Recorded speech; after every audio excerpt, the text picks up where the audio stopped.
Nanti milih. Itu Ya. Iya. Bagaimana rasa mie kepiting? Oh, sedap, mantap. Sedap mantap ya. ya mantap dah. Nikmat dah. Dari mana ini?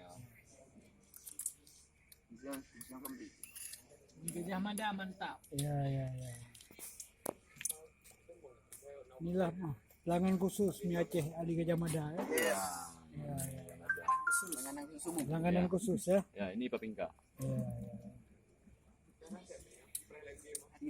Ini tuh basah. Halo guys, inilah langganan khusus Dengan agak amat kami. mie Aceh Ali Gajah Mada ya. Ini mie kepiting nih ya. Depan Hari Jaya ya.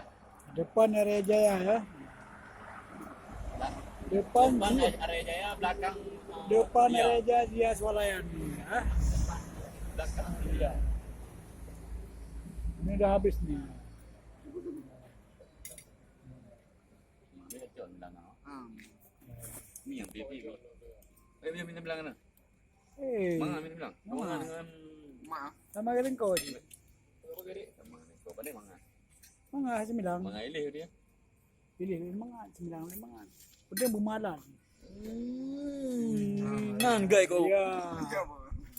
Ya kan? Sedap.